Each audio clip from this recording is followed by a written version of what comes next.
Hello everyone, it's Arali and welcome back. So people have been asking for more lore stuff, and with the recent streams I've seen a lot of Tengu around, so I thought why not do a little history of the Tengu video. And as I was trying to write a script for the video, I realized that the wiki team does a really good job of writing the texts out. They have so much information on that wiki. So most of the stuff that I have in this video is going to be straight from the wiki. So shout out to those guys, they do a fantastic job over there. With that being said, let's get right into it.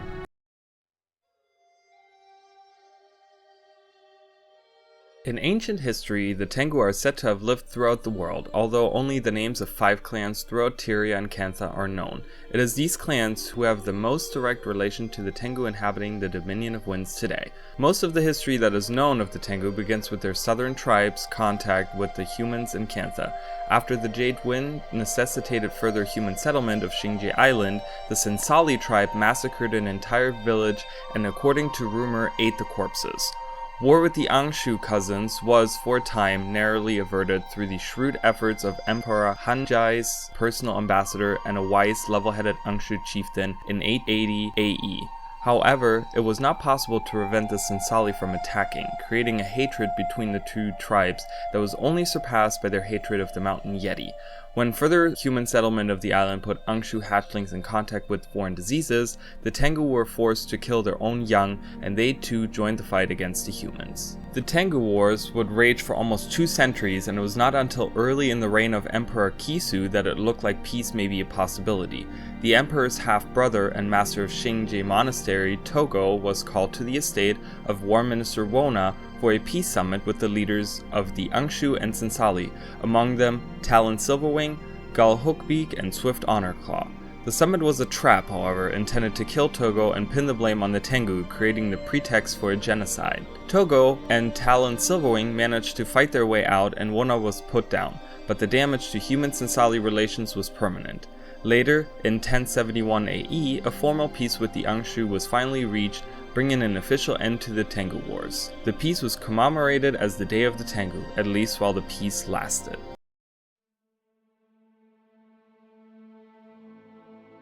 Not long after, in 1080 AE, the Empire of the Dragon experienced a surge of nationalism in the wake of the return of Shiro Tagachi and his plague. After routing the Ampha and Jade Brotherhood street gangs, the newly formed Ministry of Purity, led by Raiko Murakami, turned their sights on the Tengu that lived on the mainland in Kaineng City. The conflict soon spilled over onto Xingji Island, and peace with the Angshu finally broke down when Ministry guards witnessed Ryun Greyfeather of the Angshu defending Zumai village against Sensali raiders.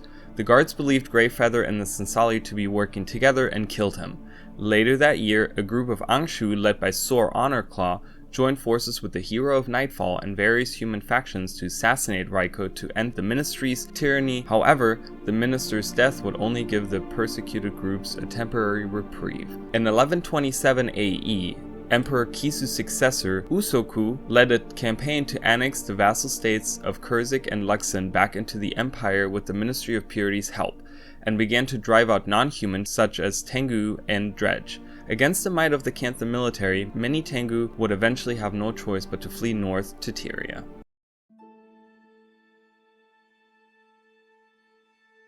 When the Elder Dragon Zaitan awoke in 1219 AE in an event the Tengu called the Great Tsunami, the Tengu of the world saw it as a sign to return to Tyria.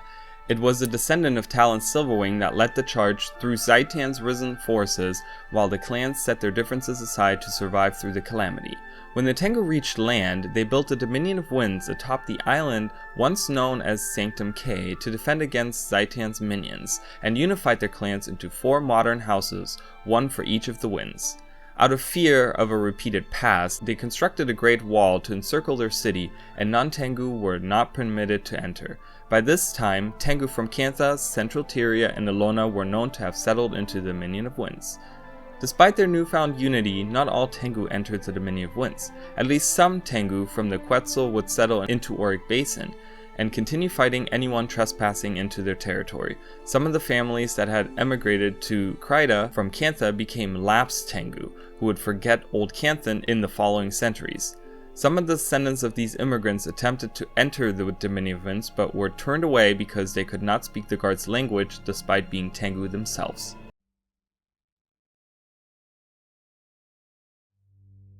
In 1325 AE, as small groups of the Elder Dragon Primordus' destroyers had begun surfacing inside of the Dominion of Winds, some of the Tengu made tentative ventures into establishing contact with the outside world. The Sylvari Trahearn convinced his old Tengu ally Izu Steelshrike to join forces with the Pact and provide weapons for the soldiers in the war against the Elder Dragons. After the defeat of Zaitian, Izu mentioned that the death of an Elder Dragon might spark renewed Tengu interest into joining the other races in their fight against the dragons.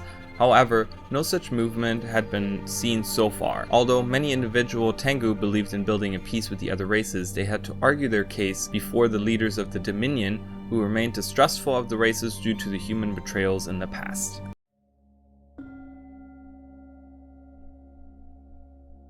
During her preparations to assault Lion's Arch, Scarlet Briar considered forging an alliance between the Tengu and Largos, but for one reason or another, this did not come to pass. In 1327 AE, when Scarlet's forces attacked Lion's Arch, the Tengu stationed at the Shuttered Gate retreated to within its boundaries. During the battle, any creature that attempted to approach the gate was met with a storm of arrows, regardless of allegiance. Afterwards, the Tengu returned with no apparent change in their attitude.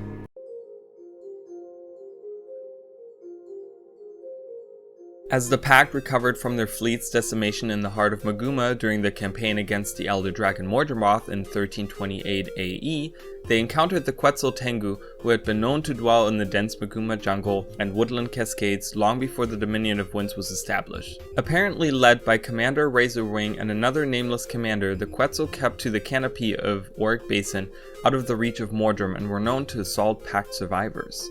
Although Izu Steelshrike accompanied the Pact to the heart of Maguma, he pointed out that most Tengu still preferred to sequester themselves behind the walls of the Dominion of Winds rather than assisting the Pact in the war against the Elder Dragons. Some Tengu, such as Kensho Aerosol, were sent to aid the guild halls of the Guild Initiative by teaching them the Tengu art of scribing in guild halls.